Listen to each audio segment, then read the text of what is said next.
গুঞ্জনে পাখির কলরব, চাঁদ তারা আকাশে করে উৎসব, ফুল বনে গুঞ্জনে পাখির কলরব।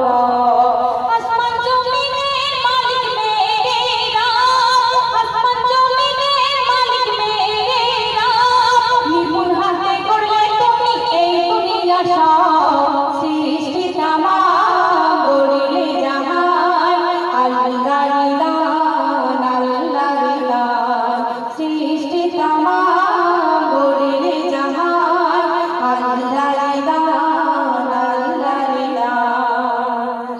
তো দেখবেন আমরা ইনসান, আমরা মানব জাতি আল্লাহকে চিনতে পারলাম না, কিন্তু কোকিল তার কুহু কুহু ডাকের মাধ্যমে কিভাবে আল্লাহকে স্মরণ করছেন অতি মূল্যবান কথা এই কবিটি লিখে দেখুন।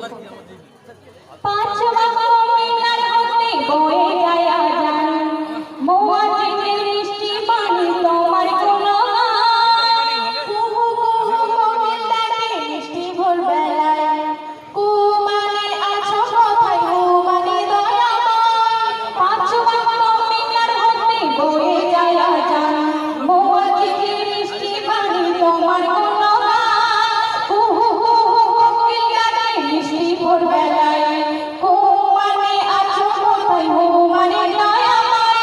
সারা ভুবনে গগন পবনে, সারা ভুবনে গগন পবনে, রোজ বেলা পড়ছে ঝরে তোমার সুরা, সৃষ্টি তামাম গড়ে জাহান, আল্লাহর দান আল্লাহর দান, সৃষ্টি তামাম গড়ে জাহান, আল্লাহর দান আল্লাহর দান।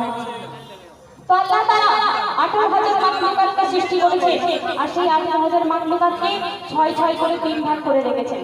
এক ভাগকে রেখেছেন কিয়ামের হালতে, এক ভাগকে রেখেছেন রুকুতে, এবং এক ভাগকে রেখেছেন সিজদার হালতে। কোন ভাগকে কিয়ামের হালতে রেখেছেন এবং কোন ভাগকে রুকুতে এবং কোন ভাগকে সিজদার হালতে রেখেছেন অতি মূল্যবান কথা এই কবি লিখে দেখুন। 18,000 মাখলুকাতকে 3 ভাগ করে কিয়াম রুকু সিজদা হালে তোমার জিকির করে, গাছপালা মানুষ আছে কিয়ামের হালতে, পাক হরিণ আছে রুকু সরে সিজদাতে। 18,000 মাখলুকাতকে 3 ভাগ করে কিয়াম রুকু সিজদা হালে তোমার জিকির করে, গাছপালা মানুষ আছে কিয়ামের হালতে, পাক হরিণ আছে রুকু সরে সিজদাতে। যিনি হর শানে সবার জবানে, যিনি হর শানে সবার জবানে, তোমার নামে শুভের শানে খুশির পলো, সৃষ্টি তামাম গড়ে জাহান, আল্লাহর দান আল্লাহর দান, সৃষ্টি তামাম গড়ে জাহান, আল্লাহর দান আল্লাহর দান। সর্বশেষ ছন্দে কবি মনে রাইজে তামান্না ফারিয়াদ কবি ছন্দের মধ্য দিয়ে তুলে ধরেছেন, মনোযোগ আকর্ষণ করবেন।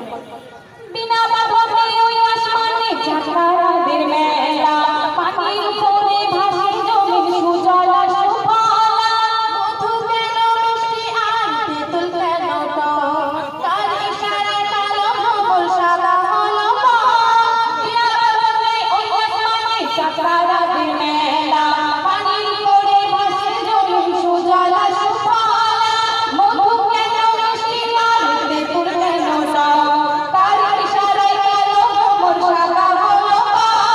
সৃষ্টি অপরাধ করি এমন হান্নান, সৃষ্টি অপরাধ করি এমন হান্নান, সুগন্ধিত খুশবু মিলাই কেন বলো গলা, সৃষ্টি তামাম গড়ে জাহান, আল্লাহর দান আল্লাহর দান, সৃষ্টি তামাম গড়ে জাহান, আল্লাহর দান আল্লাহর দান।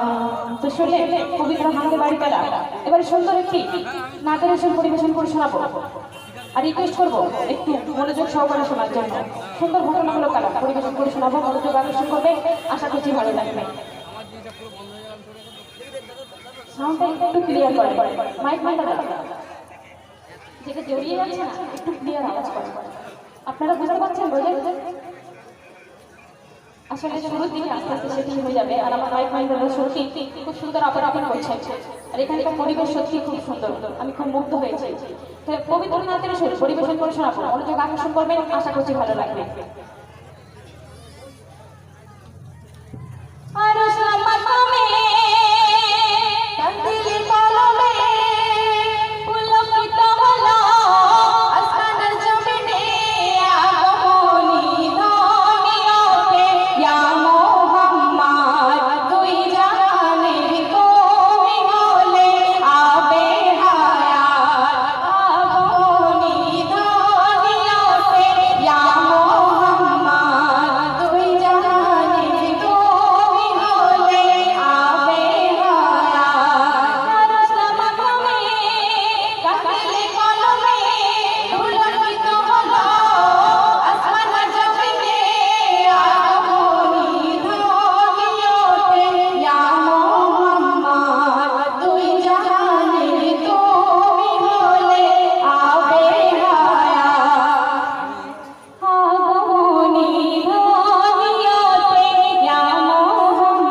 কথা দিকে ধ্যান দেবেন। নূর মাখা চিনি গাছের ফুল, মিষ্টি ভরা চিনির ফুল, সৃষ্টিতে যে কথা করলেন বলবো, আদম হাওয়ার নিরবধি, তাহার আগে আমার জ্যোতি, আর সে আজিমের আলামতে আমার সাথী জিবরিল আমাকে শোন যাবে মুজাসা দুনিয়া ধুয়ে দে ঝমঝমা ঝমঝমা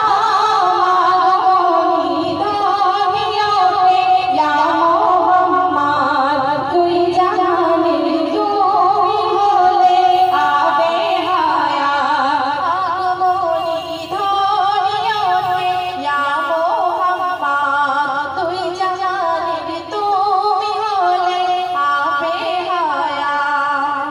আমার নবীজি যখন কথা বলবো আওয়াজটা প্লেন করে দেবেন। আমার নবীজি তিনি তানার পাক জুবানে, একটু মনোযোগ দিয়ে শুনবেন, আমার নবীজি তিনি তানার পাক জুবানে যেই কথা বলে গিয়েছে সেই কথাই হয়েছে। তো একদিন 6 বছরের ছোট্ট বালিকা খুরমা পানি নিয়ে তার আব্বাজানের জন্য অপেক্ষা করছেন, কেননা তার আব্বাজান সকালবেলা বাড়ি থেকে বেরিয়েছে কিন্তু ফেরেনি। তাই সেই ছোট্ট বালিকা তার আব্বাজানের জন্য খুরমা পানি নিয়ে অপেক্ষা করছেন। ঠিক এমন সময় যে হাত থেকে একে একে সমস্ত কাফেলা বাড়ির দিকে ফিরছিলেন। সর্বপ্রথম কাফেলায় ছিলেন আবু বকর সিদ্দিকী। সেই 6 বছরের ছোট্ট বালিকা আবু বকর সিদ্দিকীকে কি বলছেন, চাচা যান আপনি কি বলতে পারবেন আমার আব্বাজান কোথায়? তখন আবু বকর সিদ্দিকী ভাবছেন এই 6 বছরের ছোট্ট বালিকাকে কিভাবে বলবো যে তার আব্বাজান জেহাদে গিয়ে শহীদ হয়ে গিয়েছে। তখন তিনি বললেন পেছনের কাফেলাকে জিজ্ঞাসা করো।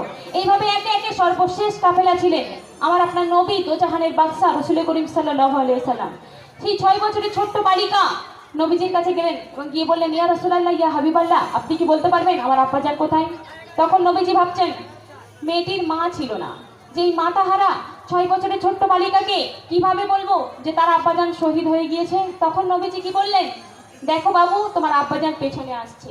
নবীজির এই কথাই সেই মুর্দা কবর থেকে জিন্দা হয়ে সেই 6 বছরের ছোট্ট বালিকার হাতে খুরমা পানি খেয়ে গিয়েছিল। একবার পড়া যাবে নাকি সুবহানাল্লাহ? অতি মূল্যবান কথাই কবি লিখে দেখুন। আমার নবীর পাক জবানি মিথ্যা কখনো হয় না জানি, এক বালিকা খুরমা পানি আপাতরে দাঁড়িয়ে তখনই, পিতা মরে আছে অনাহারে মাহারামে পিতার ইন্তজারে, জিহাদে মরণ হলে হলো দাফন সকল কাফেলা সে ফিরে। নবী গো আপা কোথায় বলেন শেষ কাফেলায় সে মোটা কবর হতে এলো নবী কোথায় আগমনী দুনিয়াতে ইয়া মোহাম্মদ তুই জানে তুমি হলে আবে হায়াত আগমনী দুনিয়াতে ইয়া মোহাম্মদ